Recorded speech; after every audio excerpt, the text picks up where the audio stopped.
Nabi Muhammad SAW sudah mempersiapkan diri. Kalau nanti diperintah hijrah alias dihijrahkan oleh Allah Subhanahu wa taala, sudah siap. Ya sudah siap. Maka yang paling penting dalam perjalanan itu apa? Ar-rafiq qabla at-tariq. Cari teman sebelum melakukan perjalanan. Orang mau pergi itu paling penting temennya dulu. Makanya kalau kita mau pergi ke akhirat, kira-kira mau pergi ke akhirat enggak? Ya harus. Karena ke akhirat itu bukan berangkatnya ketika meninggal dunia, bukan. Ke akhirat itu berangkatnya mulai kita balik. Mulai masuk usia balik, itu mulai kita berangkat ke akhirat. Pindahnya mulai ke alam akhirat yang pertama adalah di alam kubur. Nah itu ditandai dengan keluarnya roh dari jasad, prosesnya lewat malaikat Israil alaihissalam. Nah itu namanya meninggalkan dunia, disingkat jadi meninggal dunia. Menuju mana? Menuju alam barzakh. Tapi jalannya mulai kapan? Mulai balik, mulai jalan ke akhirat. Dengan ibadah-ibadah meninggalkan kemaksiatan, itu namanya jalan.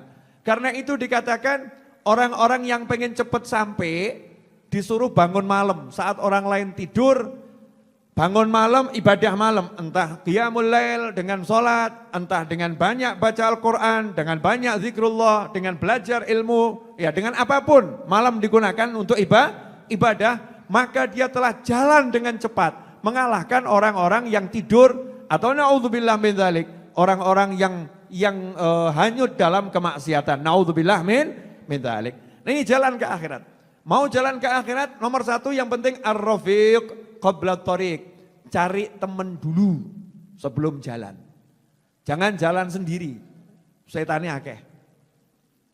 Ya, butuh teman. Karena manusia itu butuh dikuatkan dengan manusia yang lain. Karena itu Islam selalu mengajarkan hidup berjamaah. Bukan hidup sendiri. Sholat itu sangat dianjurkan di masjid. Untuk apa? Sholat berjamaah. Kumpul dengan yang lain saudara muslim berjamaah. Karena mukmin itu yang satu dengan yang lain kalbunyan.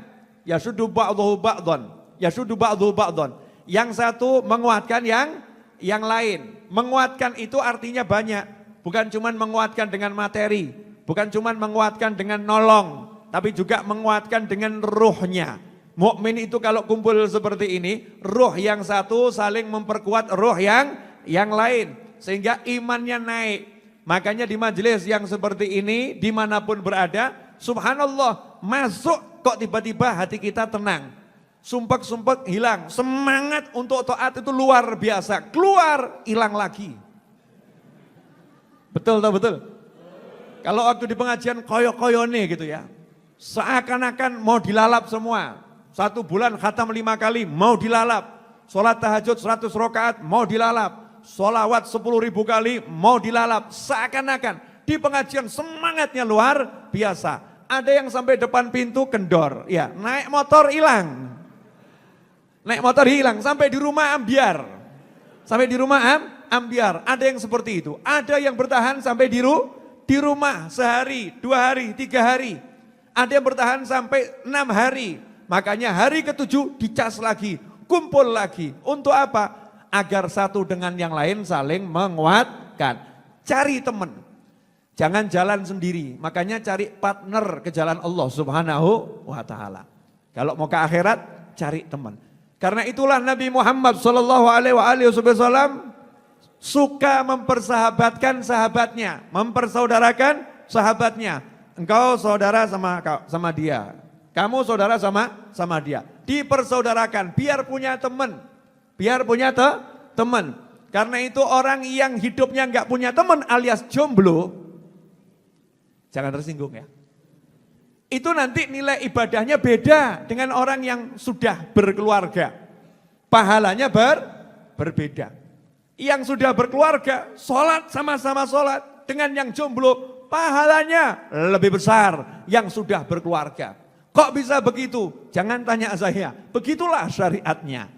Karena orang yang punya teman, ya nilainya berbeda. Ikhwani rahimakumullah.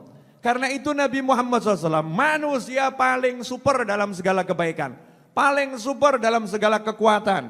Paling cerdas, paling hebat, paling kokoh. Sallu ala Nabi. Allahumma salli wasallam alaih. Baginda Muhammad SAW yang seperti itu mau pergi cari teman. Mekah menuju Madinah, gak sendiri, cari teman. Ar-Rafiq qablat thoriq.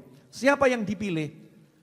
Ternyata yang dipilih oleh Nabi Muhammad SAW adalah Sayyidina Abu Bakrin As-Siddiq radhiyallahu anhu. Sayyidina Abu Bakar As-Siddiq radhiyallahu anhu. Itu yang dipilih oleh Nabi Muhammad SAW.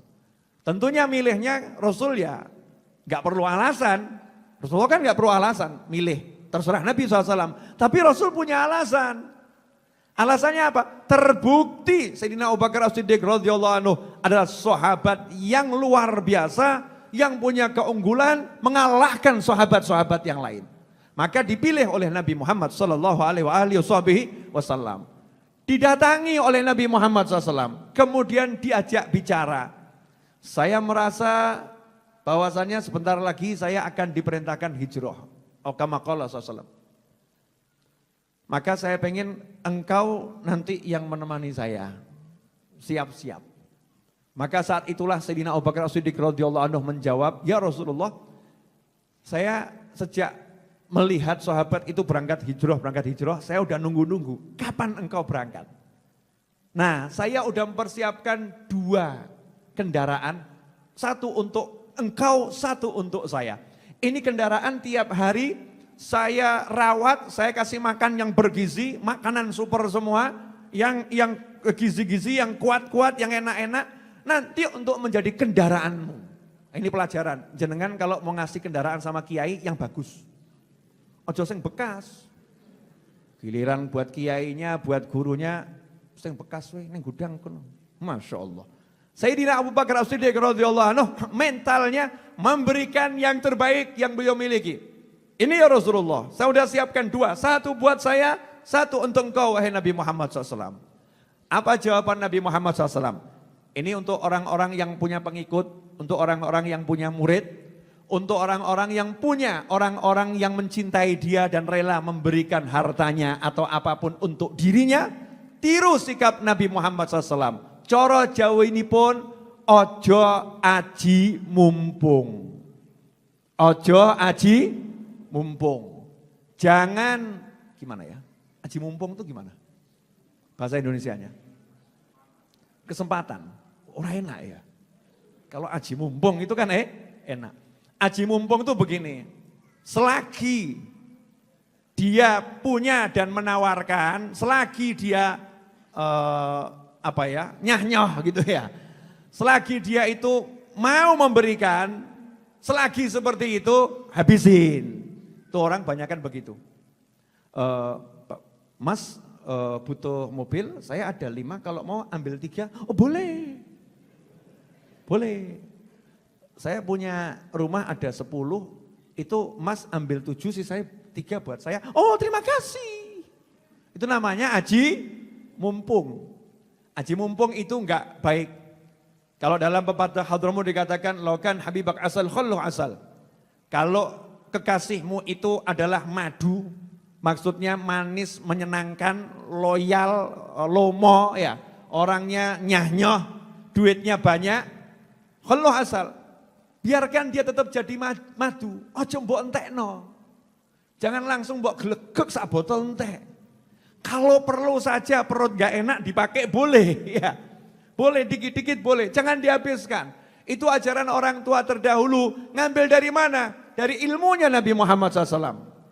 Ora aji mumpung, tidak aji mumpung. Maka Nabi Muhammad SAW menunjukkan gentlenya. Menunjukkan bahwasannya beliau adalah seorang pemimpin yang punya nilai. Ya punya nilai. Beliau mengatakan, boleh saya akan terima kendaraannya, tapi bithaman. Saya bayar. Gak gratisan. Saya mau bayar. Walaupun Nabi SAW tahu Sayyidina Abu Bakar As-Siddiq radhiyallahu anhu semuanya miliknya Allah dan Rasulnya. Tetapi Rasul mau ngasih contoh sama umatnya. Kalau ada orang yang seperti itu, kamu jadi yang lebih baik. Walaupun menerima boleh-boleh saja. Sebagaimana dikatakan oleh Nabi SAW kepada Sayyidina Umar bin Khattab radhiyallahu anhu. Kalau ada orang yang memberimu sesuatu hadiah, sementara kamu tidak butuh, kamu tidak butuh, kamu sudah punya, maka terima. Karena kamu bisa memberikannya kepada yang lain yang membutuhkan. Kama qala sallallahu. Kalau dikasih, diterima boleh. Dikasih, diterima boleh. Tapi buat orang-orang yang hatinya ada penyakit aji mumpung nih loh. Nabi SAW mengajari, jangan seperti itu. Bersikaplah kesatria. Berapa? Saya bayar. Saya apa? Saya bayar. Coba kalau jenengan.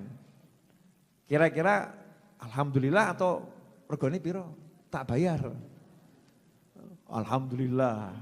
Makom kita ya makom itu ya. Alhamdulillah. Pangkatnya kita masih seperti itu. Nabi Muhammad SAW paling mulia, paling tinggi. Maka beliau mengatakan berapa? Saya mau bayar. Nomor satu itu.